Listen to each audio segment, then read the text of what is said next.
Welcome and thank you for using MyFundAccounting.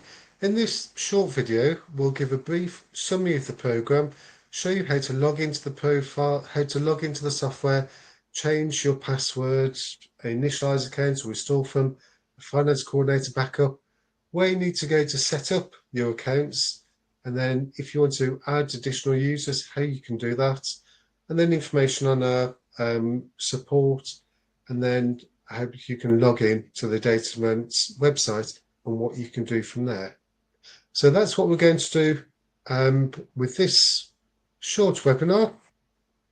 So there we can see those are the steps that we'll be going through, logging in, setting up users, information and support. We've got a Facebook users group for treasurers, and then logging into the Data Developments website.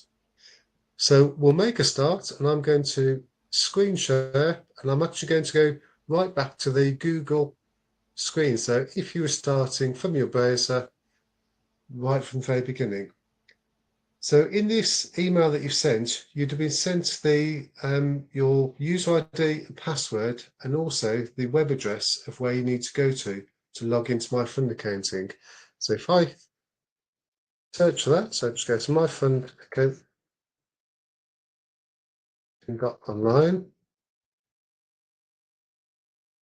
You can see there it is, and just click onto it, and then this takes us to the landing page of MyFundAccounting, and then we just click straight onto login.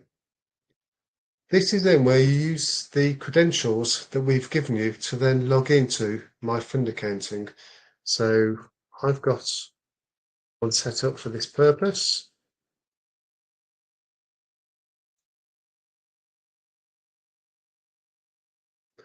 And this then takes you to the home page or the dashboard screen in MyFundAccounting. And you can see, looking at this screen, we've got items that we'll think you'll use most often down on the left-hand side. And then under each of these menu options, you can see we've got a drop-down list with further options, some of which are replicated on the left-hand side. So you can see we've got record income, record expenditure. Others won't be, and they'll take you to further options within the program. Bank reconciliation, memorize transactions, create menu, etc. Admin, and then you've got all of your reports listed on the left-hand side. But if, when you log in, if the first thing you want to do, we would have given you a default password or password to start with. If you want to immediately go in and change that password, you can click onto the My Profile on the left-hand side. You'll see the information that we've got set up here. So the name, the contact details down here, your username. There's some things you can't change. So your username and the email address that you registered with. But over on the right hand side, if you click on the tick to change password, you can then enter your current password, enter the new password that you want to use, confirm that new password, and then put your own password question, reminder password question, and answer in. Once you've done that, you can click on to save, and those changes will then be active. So the next time you log into MyFundAccounting, you'll need to use the username that we've given you, but your new password, and that will then log you in.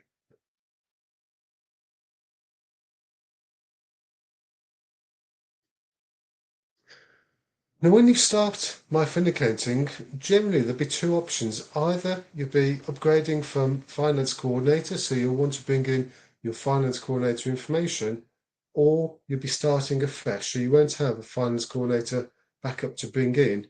You'll be wanting to start entering the information into MyFundAccounting. So we'll break that down into two parts. First of all, we'll go through the option of if you're restoring from a finance coordinator backup, where you go and how you do that, and then we'll park that, and then we'll go through, if you're starting afresh, where you'd go to initialize and set up the accounts. So if you've got a finance coordinator backup, and if you're using finance coordinator, you haven't got a backup, you just go into the program to File, check Data Files and Backup, make a fresh backup, store it onto your computer, and then you can upload it in. When you're ready with your backup, go to Admin, down to Import Transactions. You can see the option we've got down there is Finance Coordinator, And you see that we've got two options there, import data and then view data. If I go to import data, you can see here we've got two options. We've got overwrite and we've got append. Now it could be, depending on how you're structuring MyFundAccounting, it could be that your group of churches, your group of charities or charity branches, and you want to pull them all together under MyFundAccounting. So it may be your finance coordinator is one amongst, let's say, 4 churches. So if that's the case, you'd want to append, you'd want to bring in your finance coordinator back up to add it to the churches that are in there. It'll be held separately, but it's within the same MyFundAccounting license in there. So it's appending it, it's adding it to what's already there. If you're not doing that, if you're starting, if say your own charity, your own branch, your own individual church, and there's nothing in MyFundAccounting at the moment, or maybe you've put some test data in and you want to refresh it, overwrite it with your finance coordinator backup, this is where you then use override. But please note, if you use this option and you restore from your finance coordinator backup, it will overwrite everything that's in your particular MyFundAccounting account, and there's nothing we can do to recover that. So if you haven't used it, we haven't in this case, we want to overwrite, we're not adding it to an existing one, we do want to overwrite, so this is the correct option. Click choose file and then navigate to where we've got our finance coordinator backup, which mine is there. Double click onto it. You see which one it's going to import from. Now, if you keep the default names, the finance coordinator will give you the day, the month, so the year, the month, the day, and the time of when the backup was made. So you can check that you've got the most up-to-date backup. Click onto import. And now it's asking what you want to do. Now I'm actually going to stop at this point because I don't want to import it in, but it's giving you what your church name is, so you can confirm that. It's going into the organisation. If that's correct, you click on to save. And then that will then import the finance coordinator into a backup, into a temporary area of MyFundAccounting. And that's where, if I come out of this screen and just go back to dashboard and go back to import finance coordinator, that's then where you'll be able to view the data. So that's there that it's imported in. You can check it, you can have a look at the information, you can look at your codes, your funds, your transactions, check are they the latest ones, are those the ones I want to bring in. If you're happy with it, click onto the button that's on that screen that says trigger to import. That will then start the import process. Now we do a large number of checks on the data as we import the information in. So we actually run the import procedure for everyone that's importing the information in overnight. So you'll see a message when you click trigger to import, you'll see a message that says this can take up to 24 hours. That simply being if you were to trigger it at 9 o'clock in the morning, the following evening, night is when we actually do the import. So be ready for you 9 o'clock the next morning. So it can take up to 24 hours. That's just because of the checks that we're doing. And when it's completed, you'll get a message to say that the import is completed. And then everything that you had in MyFundAccounting, the nominal codes, the funds, the transactions, the bank reconciliations, all of that will then be in MyFundAccounting, ready for you to continue from exactly where you left off. So in Finance Coordinator, it doesn't have to be a month end, it doesn't have to be a year end. When you transfer it, it can be in the middle because it will pull everything over. It will be a mirror image of what you had in Finance Coordinator. Okay, so let's say that you're not importing from Finance Coordinator, you're starting completely fresh, you've logged in, you can see the screen here. Where do we actually go from here? Well, everything that we want to do, the next step is contained under the Create menu, and more specifically, the Accounts Assistant. If I click onto Initialize, that's the first step. Now we've worked with a number of different organisations and produced a default set of nominal codes. that you can use, you can import, and you can start to use those default set of nominal codes. So, for example, we've got Church of England, we've got Presbyterian Church, Church of Ireland, we've got Church of Scotland, Methodists, Church in Wales, etc. We've got all different sets of accounts that you can try, you can import, and you can use those sets of nominal codes. We've also got, if you want to do if you want to practice before doing this, before starting with your accounts, we've got sample data with last year's information. That means you can play around with it, you can test it, you can try it and do a year end. Or we've got one for this year. And again, it will import sample transactions, sample nominal codes, sample funds. You can add to those, you can produce reports, and really see and get used to how the system works before you start with your own system. Now, whether you haven't used the sample data, or whether you have used the sample data, if you have used the sample data and you want to clear everything off and start afresh, you just come back into this initialization screen and click on the initializations that you want to do. If you want to create your own set of nominal codes and not use one of these predefined ones, you can click on First Time Setup, and then that will start Finance Coordinator, initialize it, and that will then put some default nominal codes in, but essentially it's ready for you to create your own structure of nominal codes. Now, it could be in that you create your own structure of nominal codes, put some test transactions to see if the reports work as you expected, and if you do that, then you've got down here an option that says Start Again, remove all transactions, but retain the account structure. And that's exactly for those instances where you want to test, you want to create your own nominal code structure, put some transactions in, test it, does it produce the information in the way that you want? If it does, you can then select that option to remove those sample transactions, but leave your nominal codes and funds ready for you to start entering it. When you've picked your relevant option, let's say it was sample data, click onto Initialize. It will then warn you to say, if you initialize this, it will overwrite everything that's in your account in MyFundAccounting.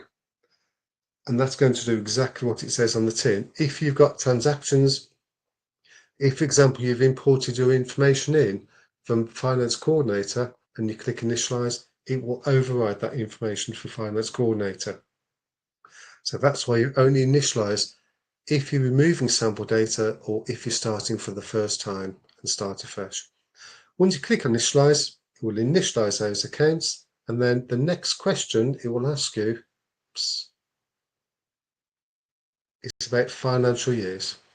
You can see the program has 2 financial years open at any one time. It will ask you the start date for your financial year, 1st of January 2023, and it will create those 2 years for you. 2 years, simplest that when you end the current year, you can start entering next year's information without having to wait until you've completed this year. You can do all your year-end adjustments whilst also working in next year and producing next year's report. So it gives you more flexibility. Once you've saved those, and assuming you haven't used one of the default set of nominal codes, you haven't imported Finance Coordinator, you want to start with your own nominal code structure, just go down to nominal codes.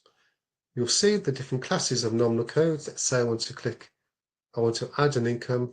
I'll just go into income, and then you click add new, and you can start your structure.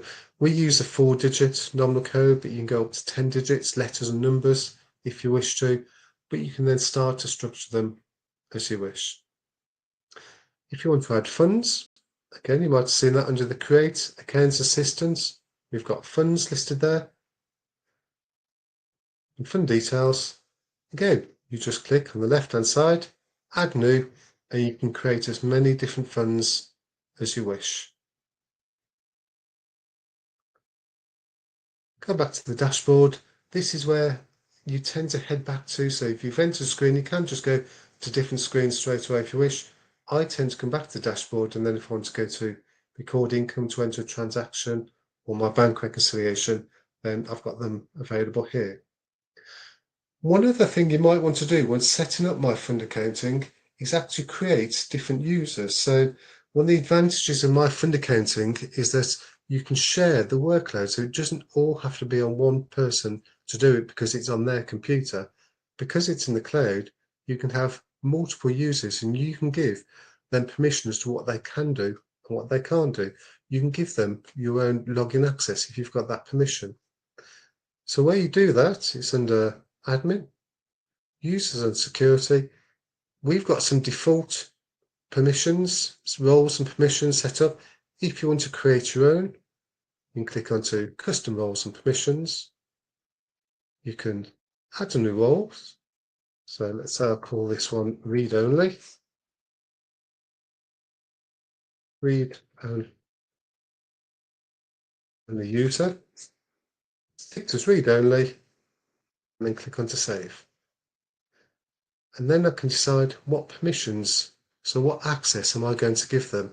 And what we've done to make this easy is we've replicated the menu structure in MyFundAccounting. So if you want them to have access to all of the admin menu, just tick admin and it puts all the ticks in for you. If you just want them to have access, say, to a particular item, let's have a look what we've got here. Oops, I've missed the one that I was looking for.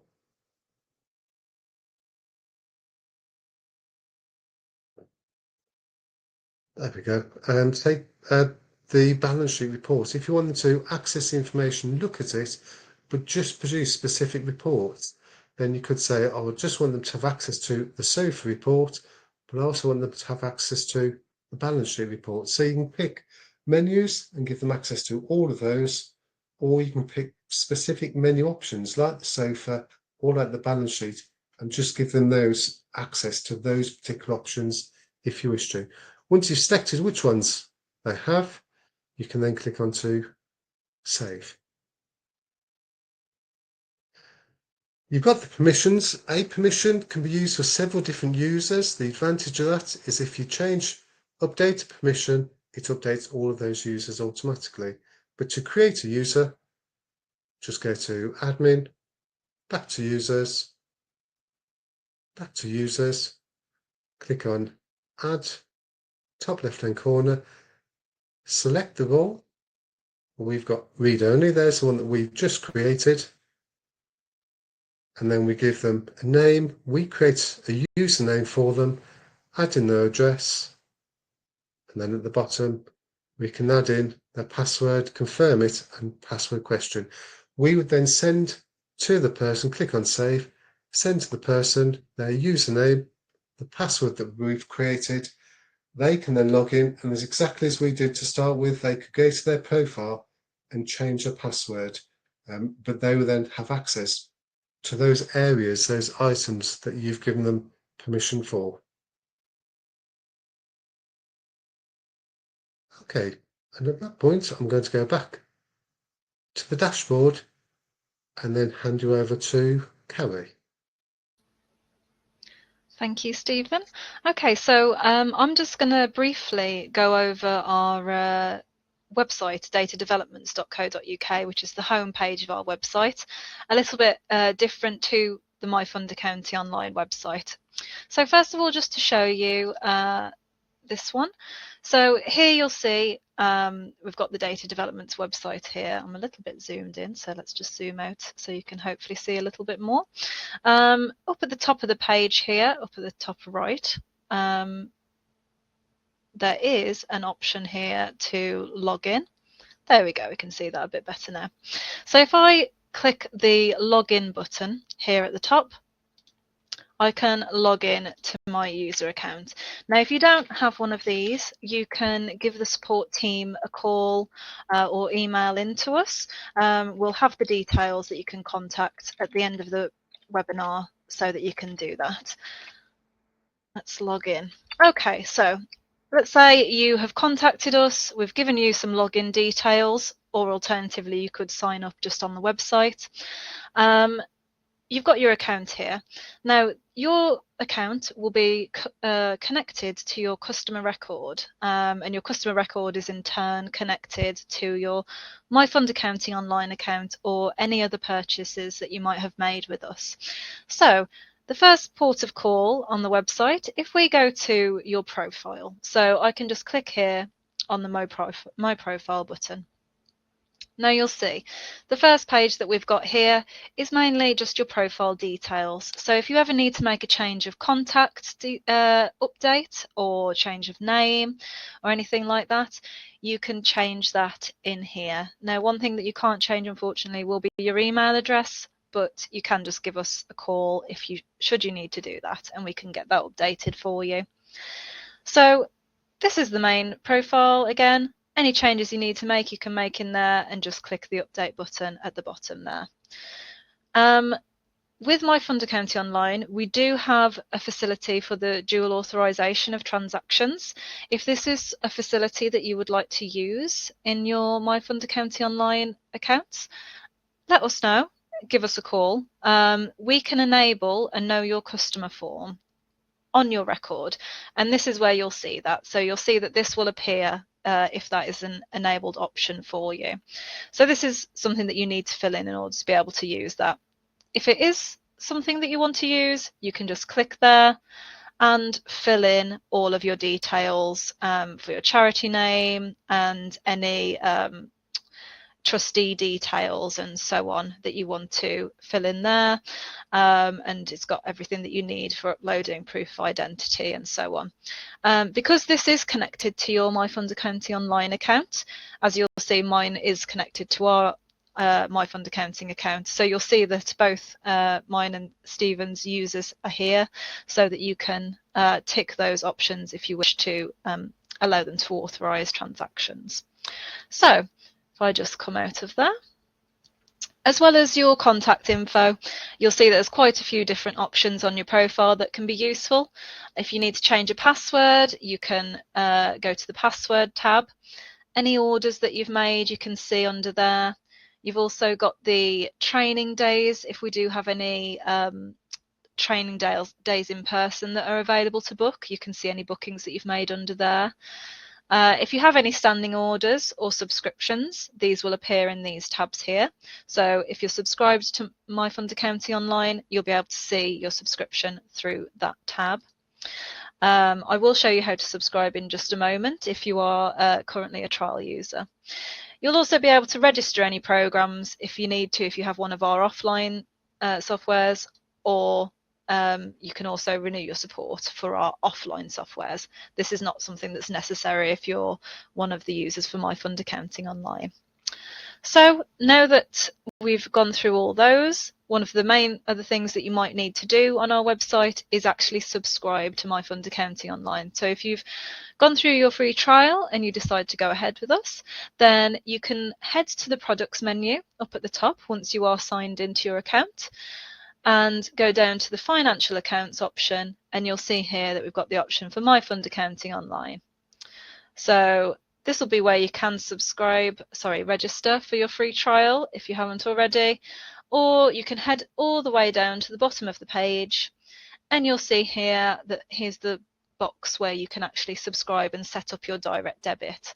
Now, our organisation that we've got linked up to our record has 5 licenses, so you'll see that the purchase price at the bottom will actually reflect the licenses on your record.